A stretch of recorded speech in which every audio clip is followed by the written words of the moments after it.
अल्लाह के नाम से जो बड़ा ही मेहरबान और रहम करने वाला है। जब वो होने वाली घटना घटित हो जाएगी तो कोई उसके घटित होने को झुठलाने वाला न होगा। वो तलपट कर देने वाली आफत होगी। जमीन उस समय एकाएक हिला डाली जाएगी और पहाड़ इस तरह चूरा चूरा कर दिए जाएंगे कि बिखरे हुए गुबार बनकर रह जाएंगे। तुम लोग उस समय 3 गिरोहों में बंट जाओगे। दाएं बाजू वाले तो दाएं बाजू वालों के सौभाग्य का क्या कहना, और बाएं बाजू वाले तो बाएं बाजू वालों के दुर्भाग्य का क्या ठिकाना। और आगे वाले तो फिर आगे वाले ही हैं, वही तो निकटवर्ती लोग हैं। नेमत भरी जन्नतों में रहेंगे। अगलों में से बहुत होंगे और पिछलों में से कम। जड़ित एवं विभूषित तख्तों पर तकिए लगाए आमने सामने बैठेंगे।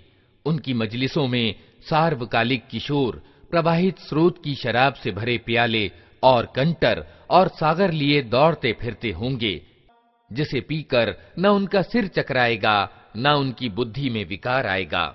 और वे उनके सामने तरह तरह के स्वादिष्ट फल पेश करेंगे कि जिसे चाहे चुन लें, और पक्षियों के मांस पेश करेंगे कि जिस पक्षी का चाहे प्रयोग करें।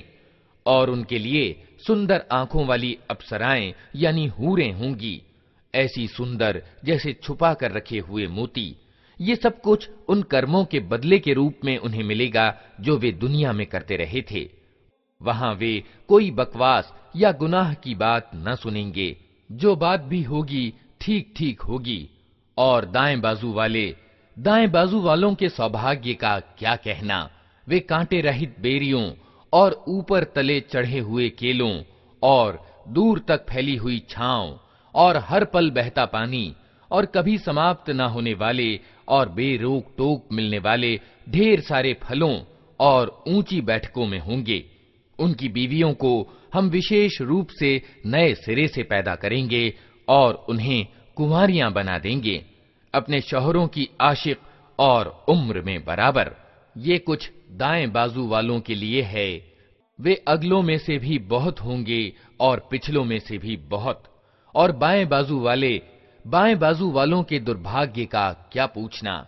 वे लू की लपट और खौलते हुए पानी और काले धुएं की छाया में होंगे, जो न शीतल होगा न सुखदायक।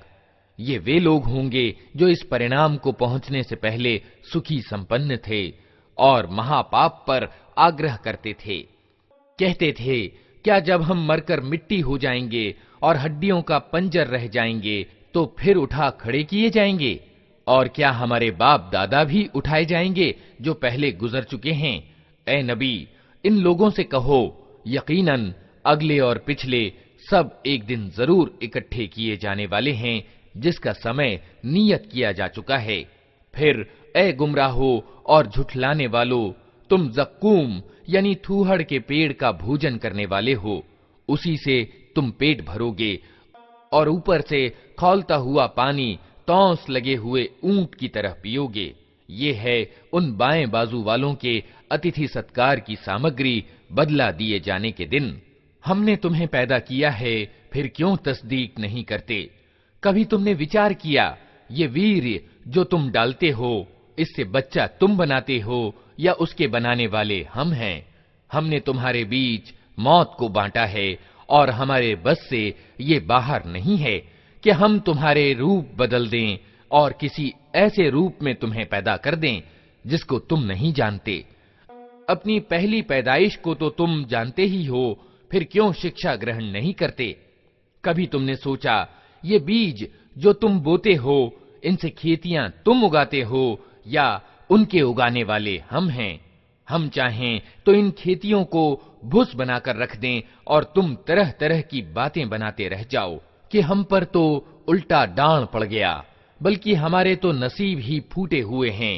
कभी तुमने आंखें खोलकर देखा, ये पानी जो तुम पीते हो, इसे तुमने बादल से बरसाया है या इसके बरसाने वाले हम हैं?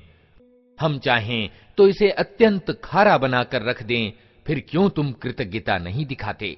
कभी तुमने विचार किया, ये आग जो तुम सुलगाते हो, इसका पेड़ तुमने पैदा किया है या इसके पैदा करने वाले हम हैं? हमने उसको याद दिलाने का साधन और जरूरतमंदों के लिए जीवन सामग्री बनाया है। अतः ए नबी, अपने महान रब के नाम की तस्बीह करो। अतः नहीं, मैं कसम खाता हूं तारों की स्थितियों की, और अगर तुम समझो तो ये बहुत बड़ी कसम है कि ये एक उच्च कोटि का कुरान है, एक सुरक्षित किताब में अंकित, जिसे पवित्रों के सिवा कोई छू नहीं सकता। ये सारे जहान के रब का उतारा हुआ है। फिर क्या इस वाणी की तुम उपेक्षा करते हो? और इस नेमत में अपना हिस्सा तुमने ये रखा है कि इसे झुठलाते हो। अब अगर तुम किसी के अधीन नहीं हो और अपने इस विचार में सच्चे हो, तो जब मरने वाले की जान हलक तक पहुंच चुकी होती है और तुम आंखों देख रहे होते हो कि वो मर रहा है, उस समय उसकी निकलती हुई जान को वापस क्यों नहीं ले आते? उस समय तुम्हारी अपेक्षा हम उसके ज्यादा नजदीक होते हैं, मगर तुमको दिखाई नहीं देते। फिर वो मरने वाला अगर करीब वालों में से हो तो उसके लिए सुख और उत्तम आजीविका और नेमत भरी जन्नत है, और अगर वो दाएं पक्ष वालों में से हो तो उसका स्वागत यूं होता है कि सलाम है तुझे, तू दाएं पक्ष वालों में से है। और अगर वो झुठलाने वाले गुमराह लोगों में से हो तो उसके सत्कार के लिए खौलता हुआ पानी है और जहन्नम में झोंका जाना। ये सब कुछ परम सत्य है। अतः ए नबी, अपने महान रब के नाम की तस्बीह यानी गुणगान करो।